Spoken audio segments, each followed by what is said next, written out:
To local news. నేను తులసి. ముందుగా headlines.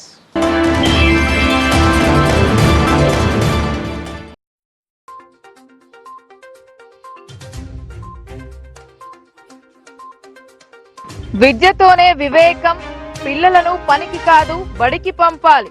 బోధన్లో జరిగిన బడిబాట.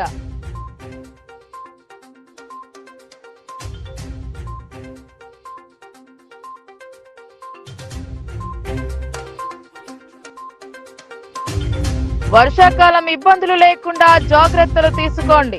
పలు శాఖల అధికారులతో సమీక్షించిన మేయర్.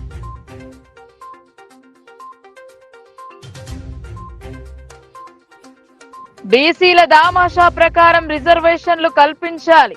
అప్పటి వరకు స్థానిక సంస్థల ఎన్నికలు నిర్వహించరాదు. రౌండ్ టేబుల్ సమావేశంలో వక్తలు. అక్రమ నిర్మాణాలకు అడ్డు లేదు. ఫిర్యాదు చేసినా స్పందించడం లేదు. లాంగ్ స్టాండింగ్ లో ఉన్న ఉద్యోగులకు బదిలీ లేదు. నిజామాబాద్ మున్సిపాలిటీలో వింత లీలలు.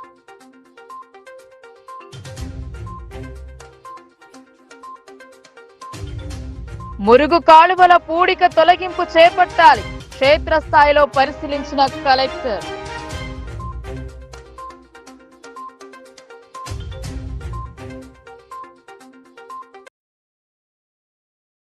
ప్రభుత్వ పాఠశాలలో నాణ్యమైన విద్యను అందించేందుకు కాంగ్రెస్ సర్కార్ ప్రణాళిక సిద్ధం చేస్తోంది. పాఠశాలలో మౌలిక సౌకర్యాలు లేక ఇబ్బంది పడకుండా ఉండేందుకు పాఠశాలల పునఃప్రారంభానికి ముందు వాటి మరమ్మతు జరుపుతున్నారు. ఇదిలా ఉండగా ఏకకాలంలో ఏకరూప దుస్తువులను అందించేందుకు చర్యలు చేపట్టారు. జిల్లా వ్యాప్తంగా బడిబాట కార్యక్రమం మొదలైంది. ఈ నెల 12న వేసవి సెలవులు ముగిసి బడులు తెరవనున్నాయి. పాఠశాల ప్రారంభం మొదటి రోజు నుండే విద్యార్థులు ఏకరూప దుస్తువులు ధరించేలా చర్యలు తీసుకుంటున్నారు. ఇందుకు గాను మహిళా సమైక్యలో ఉండే మహిళలచే వీటిని తయారు చేసి రెడీగా ఉంచారు. అలాగే ప్రతి ఒక్కరూ వారి పిల్లలను పాఠశాలకు పంపాలని సూచించారు. ప్రభుత్వ పాఠశాలలో మెరుగైన సౌకర్యాలను కల్పించడం జరుగుతుందని వెల్లడించారు. పూర్తి స్థాయిలోని వసతులు సమకూరుస్తున్నారు. బోధన్ మండలంలోని నాగన్పల్లిలో బడిబాట కార్యక్రమం నిర్వహించారు. అధికారులు ఈ కార్యక్రమంలో పాల్గొని విద్యా విశిష్టతను వివరించారు. అలాగే విద్య వల్ల కలిగే లాభాలను తెలియజేశారు. సర్కార్ బడులలో చదివే ప్రతి విద్యార్థి పట్ల ప్రత్యేక శ్రద్ధ చూపడం జరుగుతుందన్నారు. పాఠశాల పట్ల ప్రభుత్వం ప్రత్యేక చొరవ చూపుతుందని చెప్పారు. నాగన్పల్లి విలేజ్కి సంబంధించిన ప్రైమరీ స్కూల్కి సంబంధించిన పిల్లలకి యూనిఫామ్స్ ఇవ్వడం జరిగింది. మన హెడ్ మాస్టర్కి హ్యాండ్ ఓవర్ చేయడం జరిగింది. మన ఆంధ్రప్రదేశ్ కానీ తెలంగాణలో కానీ స్కూళ్ళు స్టార్ట్ కాకముందే పిల్లలకి యూనిఫామ్స్ అందించడంలో మొదటి స్థానంలో ఉన్నాము. గౌరవ ముఖ్యమంత్రి వాళ్ళు మరియు జిల్లా కలెక్టర్ గారు ఆదేశాల మేరకు జూన్ 12 అంటే స్కూల్ స్టార్ట్ అయ్యే వరకు ప్రతి పిల్లలు కూడా యూనిఫామ్తో స్కూల్కి వెళ్ళాలన్న ఉద్దేశంతో గ్రామ స్థాయిలో కుట్టు మిషన్ పైన ఆధారపడుతున్న స్వయం సహాయక సంఘాల సభ్యురాళ్లకు ఈ యొక్క పనిని గౌరవ ముఖ్యమంత్రి అప్పగించడం జరిగింది. ముఖ్యమంత్రి గారి ఆదేశాల మేరకు మరియు కలెక్టర్ గారి మార్గ నిర్దేశాల ప్రకారము జిల్లాలోని ఉన్న ప్రతి మండలంలో ప్రతి గ్రామంలో కూడా మహిళలే స్వయంగా కుట్టించి ఆ గ్రామంలో ఉన్న పాఠశాలల హెడ్ మాస్టర్లకు అందించడం జరుగుతుంది. దీని వెనకాల మండల స్థాయిలో పనిచేస్తున్న ఏపీఎంస్, సీసీలు మరియు వివోఏలు, అలాగే మాకు మార్గదర్శకం చేస్తున్న డిఆర్డిఓ గారికి, అలాగే అడిషనల్ డిఆర్డిఓ గారికి కూడా ధన్యవాదాలు చెప్తున్నాము. ఈ యొక్క తెలంగాణలో 70 లక్షల వరకు యూనిఫామ్స్ కుట్టించడం జరుగుతుంది. అందులో 1,76,000 నిజామాబాద్ జిల్లాలోనే ఉన్నాయి. వీటిని కూడా ప్రతిరోజు వచ్చే నెల 7వ తారీఖు వరకు మన బోధన్ మండలంలో 100% కూడా స్కూల్స్కి యూనిఫామ్స్ మహిళా సంఘాల ద్వారా అందించడం జరుగుతుంది. నగరంలో జరుగుతున్న పనులు, ఇతర అంశాలపై మేయర్ నీతు కిరణ్ మున్సిపల్ అధికారులతో సమీక్షించారు. వర్షాకాలాన్ని దృష్టిలో పెట్టుకుని ముందస్తు నాలాల పూడికతీత పనులు వేగవంతం చేయాలని, త్రాగునీరు కలుషితం కాకుండా లీకేజీలను గుర్తించి తక్షణమే మరమ్మతు చేపట్టాలన్నారు. నిజామాబాద్ మున్సిపల్ కార్యాలయంలో మేయర్ ఛాంబర్ లో revenue, engineering, town planning, sanitation అధికారులతో మేయర్ నీతు కిరణ్, కమిషనర్ మకరంతో కలిసి సిబ్బందితో సమీక్ష జరిపారు. వర్షాకాలాన్ని దృష్టిలో పెట్టుకుని ముందస్తు నాలాల పూడికతీత పనులు వేగవంతం చేయాలని, త్రాగునీరు కలుషితం కాకుండా లీకేజీలను గుర్తించి తక్షణమే మరమ్మతులు చేయించాలని ఆదేశించారు. వర్షాలు అధికంగా కురిస్తే వర్షపు నీరు లోతట్టు ప్రాంతాలలో చేరకుండా నీటిని మళ్లించుటకు తాత్కాలిక నాళాలు ఏర్పాటుకు తగిన ఏర్పాట్లు చేయాలని సూచించారు. నగర శివారు ప్రాంతాలలో వీధి దీపాలు, లైట్స్ ఏర్పాటు వేగవంతం చేయాలన్నారు. నగరంలోని కొన్ని ప్రాంతాల్లో లైట్స్ 24 గంటలు వెలుగుతున్నట్లు దృష్టికి వచ్చిందని, వాటి నిర్వహణ సక్రమంగా చూడాలని సూచించారు. ఎన్నికలకు ముందు ప్రారంభించిన అభివృద్ధి పనులను వేగంగా పూర్తి చేయాలని అన్నారు. వర్షాకాలంలో ప్రతి సంవత్సరంలాగే హరితహారం కార్యక్రమానికి మొక్కలను సిద్ధం చేయాలని, పచ్చదనాన్ని పెంపొందించాలని అన్నారు. చేపడుతున్న అక్రమ కుళాయి కనెక్షన్ల సర్వే పురోగతిని అడిగి తెలుసుకున్నారు.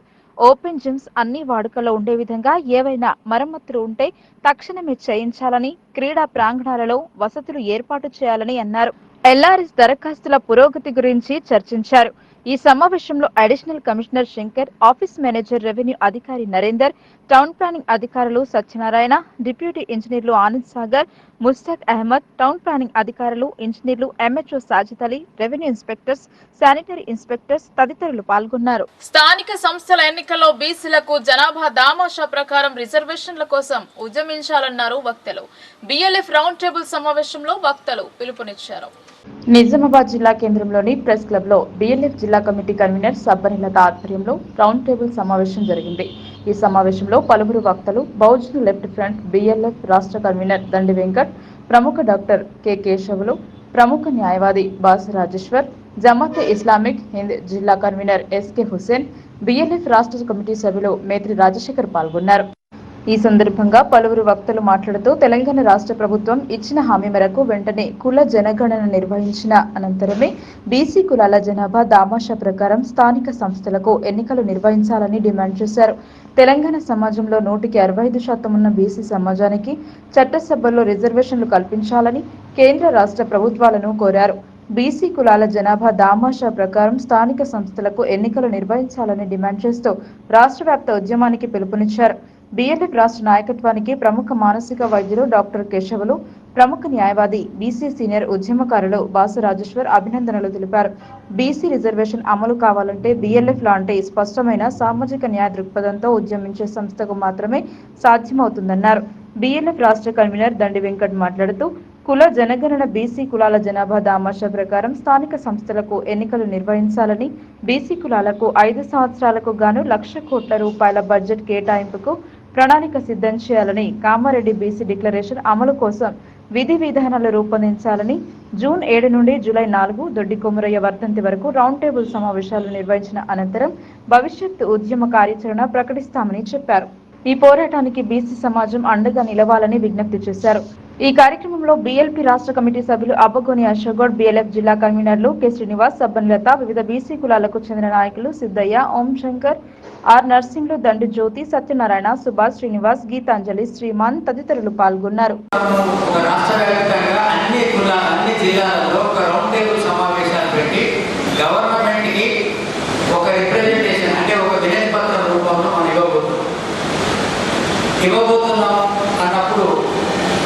ఇవాళ తెలంగాణ రాష్ట్ర ప్రభుత్వం ఏం చేసిందంటే, కాంగ్రెస్ పార్టీ మొన్న ఎలక్షన్ కంటే ముందు కామారెడ్డిలో మేము కుల గణన జరుపుతామంటే అన్ని కులాలు ఏ కులం ఎంతుందో ఈ కులాల యొక్క సర్వే చేస్తాం గణన అంటే. రెండోది బీసీలు ఈ తెలంగాణలో 65% ఉంటారు. తెలంగాణ ప్రజలు 100 మంది ఉంటే 100 మందిలో 65 మంది బీసీలు ఉంటారు. 140 కులాలలో బీసీలు 65 మంది ఉంటారు. అంటే రాష్ట్ర అసెంబ్లీలో 100 మంది అసెంబ్లీ ఎమ్మెల్యేలు ఉంటే అందులో 65 మంది 67 మంది బీసీ ఎమ్మెల్యేలు ఉన్నారు. ఈ బీసీ ఎమ్మెల్యేలు 67 మంది ఉంటే శాశ్వతంగా ఈ రాష్ట్రానికి ఒక బీసీ మాత్రమే ముఖ్యమంత్రి. వాళ్ళతో సమానంగా మనకు గుర్తింపు కూడా లేదు కాబట్టి ఇన్ఈక్వాలిటీ డిస్క్రిమినేషన్ వల్లనే రిజర్వేషన్ కావాలనుకుంటున్నాం. ఒకటి మాత్రం నిజం, మనం ఒక అత్యున్న స్థాయికి చేరాలంటే కేవలం పొలిటికల్ రిజర్వేషన్లు బాగా అధికారం కావాలి అంటే, మనం ఎదగాలంటే ఉద్యోగాలతో ఏ సాధిస్తలేదు. కేవలం పొలిటికల్ అంటే అసలు మనకి రాజ్యాధికారం వచ్చినప్పుడే మనం అసలైన సమానత్వాన్ని పొందినట్టు. ప్రపంచంలో భారతదేశం బాగా డెవలప్మెంట్ అవుతుందన్నారు, కానీ ప్రపంచంలో ఎక్కడి లేదు, ఏ దేశంలో లేదు విధంగా మన దేశంలోనే లక్షలు కాదు కోట్లాది మంది ఆకలి కూడా వస్తున్నారు. అంటే గ్లోబల్ ఇండెక్స్లో చూసుకున్నట్లయితే చాలా వరకు చాలా ఇబ్బందికరం. అందులో మొత్తం 90% మంది మన వెనుకబడిన తరగతులే, వెనుకబడిన కులాలు. మరి ఇవన్నీ పరిస్థితులు ఉన్నాయి కదా, మేము కొన్ని పార్టీలు చెప్తుంటాయి మీకు 10%, 30%, 23 సీట్లు ఇస్తాం, 43 సీట్లు ఇస్తాం అనుకున్నారు. ఎక్కడ ఇస్తున్నారు? ఒక బలవంతులతో పోటీ పడడానికి ఒక ఓడిపోయే స్థానాలలో బీసీలకు ఇస్తున్నారు. బీసీలకు కంప్లీట్గా పొలిటికల్ రిజర్వేషన్స్ ఇస్తే ఎస్సీ ఎస్టీలకు ఎన్నికయ్యారు, ఒక రాష్ట్రపతి ఎన్నికయ్యాడు, ఒక ఉప రాష్ట్రపతి ఎన్నికయ్యారు, ఒక ఉప ప్రధానమంత్రి అయ్యారు, ఒక జడ్జి అయ్యారు, సుప్రీంకోర్టు జడ్జిలు అయ్యారు. అత్యున్నత స్థానాలు చేయడానికి కారణం ఏంటంటే వాళ్ళకు రాజ్యాంగంలో రాజ్యాంగబద్ధమైన రిజర్వేషన్ ఉండడం ద్వారానే వాళ్ళ స్థానాన్ని చేరుకున్నారు. మనం కూడా నిజామాబాద్ మున్సిపాలిటీ టౌన్ ప్లానింగ్ అధికారుల నిర్లక్ష్యం ఇతరులకు ఇబ్బంది కలిగేలా ఉన్నా స్పందించడం లేదు. స్వయంగా అక్రమ నిర్మాణం జరుగుతుందని ఫిర్యాదు చేసిన నోటీసులు ఇచ్చి చేతులు దులుపుకుంటున్నారు. అధికారుల పర్యవేక్షణ కరువవడంతో అక్రమ నిర్మాణాలను సెలవు రోజుల్లో యథేచ్ఛగా కొనసాగిస్తున్నారని బంటు రాము ఆరోపించారు. సరస్వతి నగర్ రోడ్ నెంబర్ 1లో ఓ డాక్టర్ నిర్మాణం చేపట్టారు. ఇది అనుమతులకు విరుద్ధంగా ఉందని మున్సిపల్ టౌన్ ప్లానింగ్ అధికారులకు ఫిర్యాదు చేశారు. దీంతో స్పందించిన అధికారులు వైద్యునికి నోటీసులు అందజేశారు. కానీ మున్సిపల్ సిబ్బంది ఎలక్షన్ డ్యూటీలో ఉండడం చూసి షట్టర్లు మూసేసి లోపల ఎవరికీ తెలియకుండా గోడలు కడుతున్నారని బంటు రాము ఫిర్యాదులో పేర్కొన్నారు. గతంలో కూడా మరో బిల్డింగ్ కు కూడా నోటీసులు ఇచ్చిన సండే రోజు చూసి హాలిడేస్ చూసి స్లాబులు వేశారన్నారు. నోటీస్ అందించి అక్రమ నిర్మాణానికి మున్సిపల్ సిబ్బంది పూర్తిగా సహకరిస్తున్నారు అని తెలిపారు. ఇలాంటి పనులకు టౌన్ ప్లానింగ్ సిబ్బంది టీపీఎస్ కె ప్రవీణ్ ఇండైరెక్ట్ గా సహకారం అందిస్తున్నారని ఆరోపణలు ఉన్నాయి. ఈ ఉద్యోగి నిజామాబాద్ లో 9 నుంచి 10 సంవత్సరాలు ఇక్కడే గడుస్తోంది. ఇప్పటి వరకు వీరికి బదిలీ అన్నది తెలవదు. ఇక్కడే పాతుకుపోయారు. ఈ విషయమై పలుమార్లు కంప్లైంట్ చేసినా ఎలాంటి స్పందన లేకుండా ఉందన్నారు. నిజామాబాద్ మున్సిపల్ కార్పొరేషన్ కమిషనర్ చొరవ చూపి ఇన్లీగల్ కట్టడాలను గుర్తించి వాటిని వెంటనే తొలగించాలని, అలాగే అక్రమ కట్టడాలు కట్టిన వారిపై దృష్టి సారించి చట్టరీత్యా చర్యలు తీసుకోవాలని బంటు రాము కోరారు. సరస్వతి నగర్ లో కడుతున్న మడిగలని డిస్మిటల్ చేయాలని కోరారు. నో అబ్జెక్షన్ లెటర్ ఇవ్వాలి అని అంటే అగ్రిమెంట్ ప్రకారంగా నేను నో అబ్జెక్షన్ లెటర్ కూడా ఇచ్చాను. కానీ అతను పర్మిషన్కి అగ్రిమెంట్కి వ్యతిరేకంగా పోయి మళ్ళీ మడిగలు నిర్మిస్తున్నాడు. దానిపైన నేను మున్సిపాలిటీలో కంప్లైంట్ కూడా ఇవ్వడం జరిగింది. మున్సిపాలిటీ సిబ్బంది కూడా తక్షణమే స్పందించి వాళ్ళకి 3/4/2024 నాడు నోటీసులు ఇవ్వడం జరిగింది. దాని కాపీ కూడా నాకు ఇవ్వడం జరిగింది. దాంతోపాటు వాళ్ళు ఎంకరేజ్మెంట్ టీంకి కూడా నోటీసులు ఇచ్చారు, వాళ్ళు ఎటువంటి కన్స్ట్రక్షన్ చేయొద్దని చెప్పి. కానీ 4వ తారీఖు రోజు ఎలక్షన్ కౌంటింగ్ డ్యూటీలో అందరూ సిబ్బంది ఎలక్షన్ కౌంటింగ్ డ్యూటీలో ఉంటారని చెప్పేసి తెలిసి వాళ్ళు దొంగతనంగా వర్క్ స్టార్ట్ చేశారు. అయినా నేను అక్కడ లేకపోవడం వలన నేను కూడా అక్కడ ఎలక్షన్ కౌంటింగ్లోనే అక్కడ ఉండడం జరిగింది. కాబట్టి అక్కడ మా ఆఫీస్ దగ్గర ఉన్న వాళ్ళందరూ వీడియోస్ ఫోటోలు తీసి నాకు పంపించినాయని నేను టీపీఓ కరుణాకర్ గారికి మరియు టీపీఎస్ ప్రవీణ్ గారికి మరియు వారి చైర్మన్ సుజన్ గారికి పంపించడం జరిగింది. మరి ఫోన్ చేసి డైలీ ఇన్ఫర్మేషన్ కూడా ఇవ్వడం జరుగుతుంది. ఇప్పటి వరకు వాళ్ళు ఎటువంటి యాక్షన్ తీసుకోలేదు. వాళ్ళు ఈరోజు రెంట్ కోసం అని చెప్పేసి అన్నీ సిద్ధంగా కూడా తయారు చేశారు. ఆఫీస్కి అన్ని స్టిక్కర్లు కూడా తగిలేశారు. మరి ఇట్లాంటి ఇల్లీగల్ కన్స్ట్రక్షన్స్ మీద అతను గతంలో కూడా అతనికి మీద నేను కంప్లైంట్ చేస్తే మరి అప్పట్లో కూడా టీపీఎస్ ప్రవీణ్ గారే ఉండే అతను ఆ బిల్డింగ్ని సీల్ చేయడం జరిగింది. వీళ్ళు వాళ్ళకి దొంగతనంగా వర్క్ చేస్తుంటే ఇండైరెక్ట్గా టౌన్ ప్లానింగ్ సిబ్బంది వాళ్ళకి సహకరిస్తున్నారు. కాబట్టి దీని మీద ఇమీడియట్గా యాక్షన్ తీసుకోవాలని చెప్పి మళ్ళీ ఇవాళ కూడా మున్సిపల్ కమిషనర్ గారికి కంప్లైంట్ ఇవ్వడం జరుగుతుంది. దయచేసి టౌన్ ప్లానింగ్ సిబ్బంది కానీ మురుగు కాలువల్లో యుద్ధ ప్రాతిపదికన పూడిక తొలగింపు పనులు చేపట్టాలన్నారు. క్షేత్ర స్థాయిలో పర్యటించి పనులను పరిశీలించారు కలెక్టర్ రాజీవ్ గాంధీ హనుమంతు. వర్షపు జలాలు నిల్వ ఉండకుండా ముందస్తు చర్యలు తీసుకోవాలని సూచించారు. జిల్లా కేంద్రంలోని ప్రధాన ప్రాంతాలలో గల మురుగు కాలువల్లో వర్షపు జలాలు నిలువ ఉండకుండా పూడికతీత పనులను చేపట్టి పూర్తి స్థాయిలో వాటిని శుభ్రం చేయించాలని కలెక్టర్ రాజీవ్ గాంధీ హనుమంతు నగరపాలక సంస్థ అధికారులను ఆదేశించారు. భారీ వర్షాలు కురిసినప్పుడు వర్షపు జలాలు మురుగు కాలువల్లోకి చేరి పూడికతీత వల్ల ముందుకు వెళ్లే అవకాశం లేక నగరంలోని పలు ప్రాంతాలు జలమయంగా మారుతున్నాయి. ఈ నేపథ్యంలో కలెక్టర్ శుక్రవారం నగరపాలక సంస్థ కమిషనర్ ఎం మకరంతో కలిసి నగరంలోని పలు సమస్యాత్మక ప్రాంతాలను క్షేత్రస్థాయిలో సందర్శించి డ్రైనేజీల స్థితిగతులను పరిశీలించారు. నిజాం కాలనీలోని డ్రైనేజీని, బోధన్ రోడ్లోని రిలయన్స్ పెట్రోల్ బంక్ సమీపంలో గల మురుగు కాల్వను, కిల్లా రోడ్డుకు ఆనుకుని ఉన్న శ్రీనివాస్ కాలనీలోని D54 కెనాల్ను పరిశీలించి అధికారులకు సూచనలు చేశారు. అలాగే అమ్మ ఆదర్శ పాఠశాల కమిటీ ఆధ్వర్యంలో జిల్లా కేంద్రంలోని శివాజీనగర్లో గల ప్రభుత్వ ఉच्चతర ప్రాథమిక పాఠశాలలో కొనసాగుతున్న పనులను కలెక్టర్ రాజీవ్ గాంధీ హనుమంతు శుక్రవారం పరిశీలించారు. 5 తరగతుల వరకు కొనసాగుతున్న ఈ పాఠశాలలో తరగతి గదులను పరిశీలించి విద్యార్థుల సంఖ్యను అడిగి తెలుసుకున్నారు. నీటి వసతిని పెంపొందించేందుకు వీలుగా చేపడుతున్న పనుల నాణ్యతను తనిఖీ చేశారు. ప్రతి ఒక్కరూ చదువుకోవాలని, విద్యతోనే విజ్ఞానం పెరుగుతుందన్నారు. ప్రభుత్వ బడిలో విద్యార్థులకు పూర్తి స్థాయి సౌకర్యాలను కల్పించడం జరిగిందన్నారు. బడిబాట కార్యక్రమంలో భాగంగా నిజామాబాద్ నగరంలో విద్యార్థుల ర్యాలీ చేపట్టారు. హమాల్వాడిలో DWO Rasoolbi, CDPO Nandini, WORD organisation training coordinator Dharmendra, Nestham organisation ఆధ్వర్యంలో నాందేవాడ నుండి హమాల్వాడి వరకు ర్యాలీ నిర్వహించారు. ఈ సందర్భంగా రసూల్బీ, నందిని, ధర్మేంద్ర మాట్లాడుతూ ప్రతి బాల బాలికలు చదువుకోవాలన్నారు. తల్లిదండ్రులు పిల్లలను పాఠశాలకు పంపాలని సూచించారు. గవర్నమెంట్ స్కూల్లో అన్ని సౌకర్యాలతో పాటు నైపుణ్యం టీచర్స్ ఉన్నారు అని తెలిపారు. ఇందులో WORD ఆర్గనైజేషన్ నుండి ధర్మేంద్ర, విజయ్, రాజు, రాజకళ, చంద్రశేఖర్, సుజాత, రజిత, మల్లేష్, జి రాజు మరియు నేస్తం ఆర్గనైజేషన్ ప్రతినిధి రామ్ ప్రసాద్ పలువురు పాల్గొన్నారు. అందరికీ నమస్కారం. నా పేరు G Nandini. Nizamabad urban project incharge CDPO పనిచేస్తున్నాను. ఈరోజు అంగన్వాడీ బడిబాటలో భాగంగా అమల్వాడి అంగన్వాడీ సెంటర్లో బడిబాట కార్యక్రమం నిర్వహించడం జరిగింది. ఈ కార్యక్రమానికి ముఖ్య అతిథిగా మన జిల్లా సంక్షేమ అధికారి సార్ రసూల్బీ మేడం గారు హాజరు కావడం జరిగింది. మా డిపార్ట్మెంట్లో భాగంగా NGOs కూడా మాకు సహాయం చేయడం జరిగింది. ర్యాలీలో వరల్డ్ NGO, నేస్తం NGO బడిబాట కార్యక్రమంలో వాళ్ళు కూడా మాకు సహాయం చేసి ర్యాలీలో మా అంగన్వాడీ కార్యకర్తలు, ఆశా కార్యకర్తలు కూడా పాల్గొనడం జరిగింది. తల్లులు, కిషోర బాలికలు కూడా రావడం జరిగింది ఈ బడిబాట కార్యక్రమంలో ర్యాలీలో.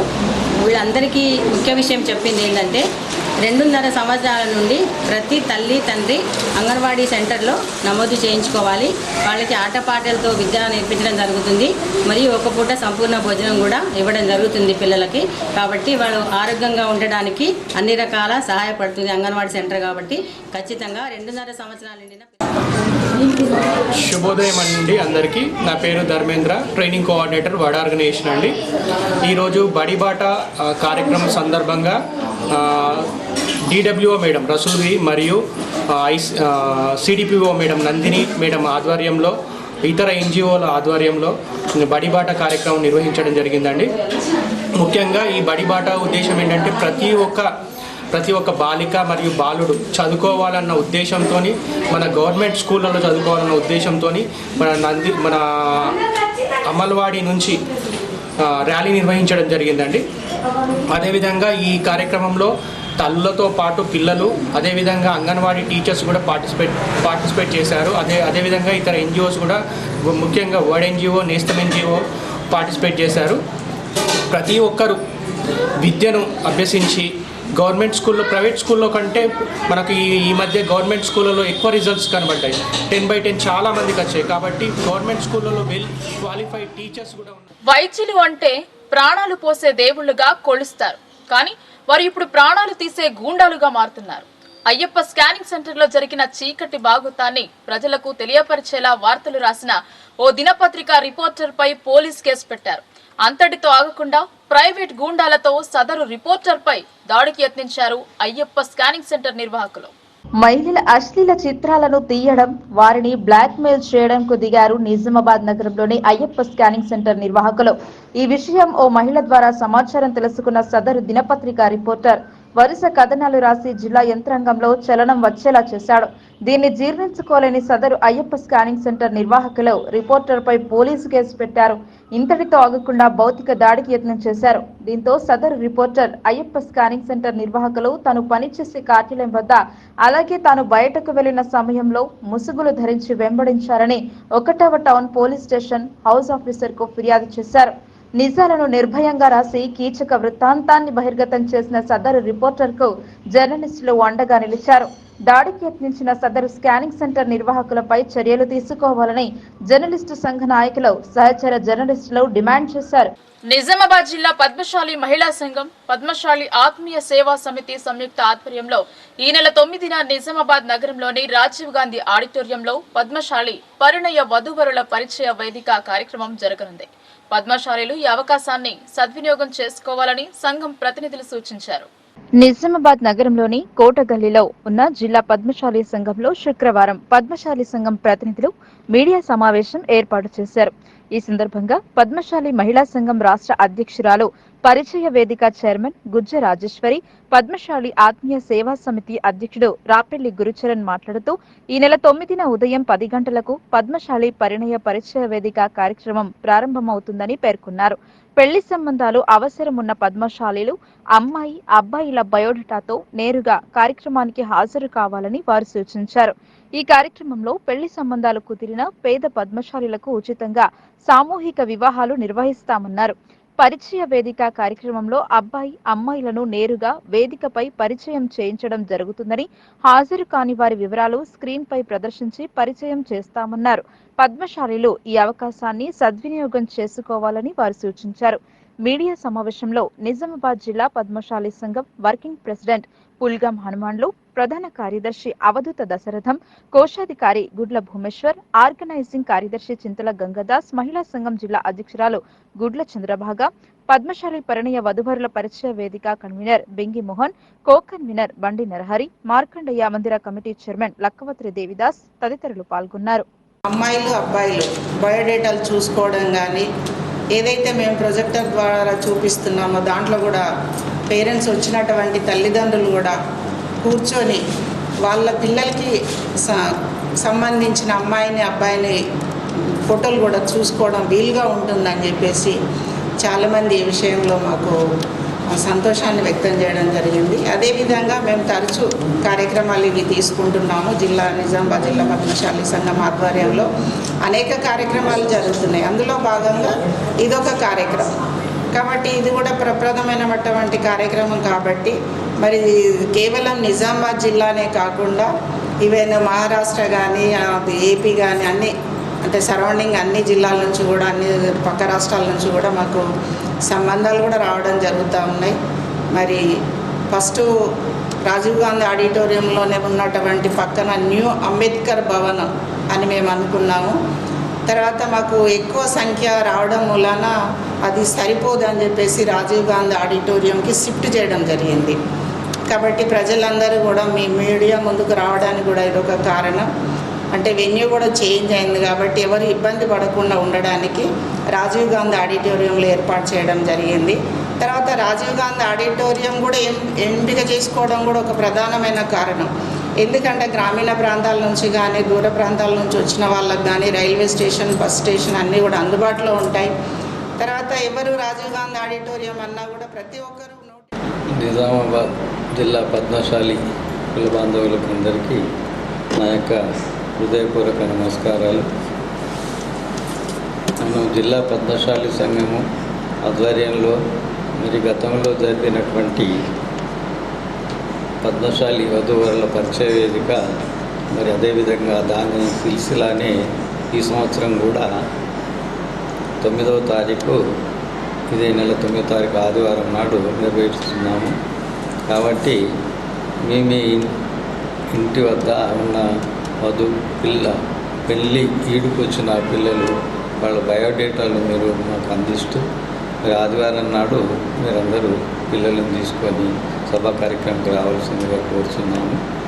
మరి పరిస్థితుల్లో మధ్యాహ్నం పూట ఉంది కార్యక్రమం కాబట్టి మరి జిల్లా సంఘం ఆధ్వర్యంలో మరి భోజన వసతి కూడా ఏర్పాటు చేయడం అయింది. దానికి కూడా ఇబ్బంది ఉండదు. మరి అదేవిధంగా అందరూ తప్పకుండా వచ్చి కార్యక్రమం జై మార్కండేయ.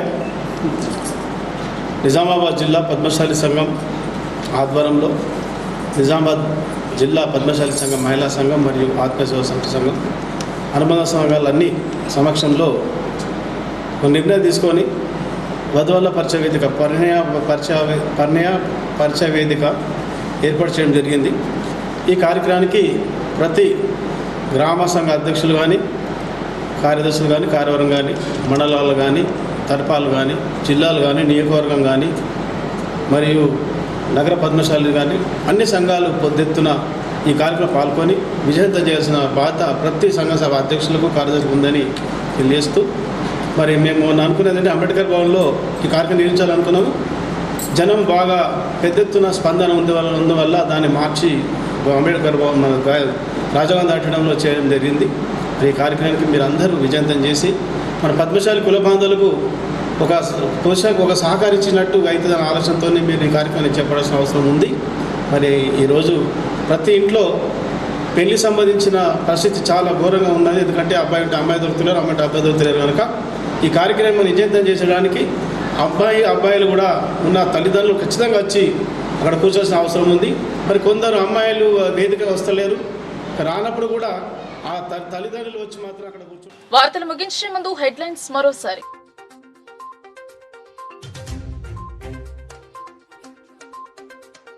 విద్యతోనే వివేకం, పిల్లలను పనికి కాదు బడికి పంపాలి. బోధన్లో జరిగిన బడిబాట.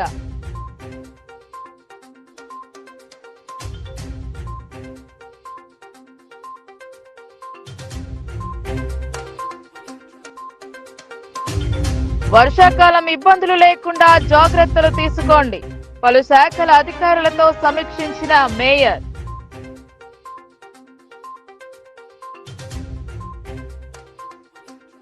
బీసీల దామాషా ప్రకారం రిజర్వేషన్లు కల్పించాలి.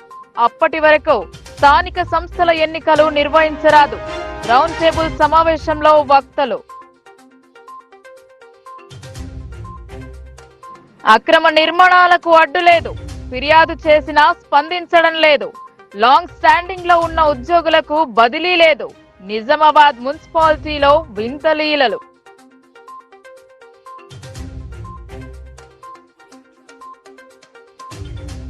మురుగు కాలువల పూడిక తొలగింపు చేపట్టాలి. క్షేత్రస్థాయిలో పరిశీలించిన కలెక్టర్.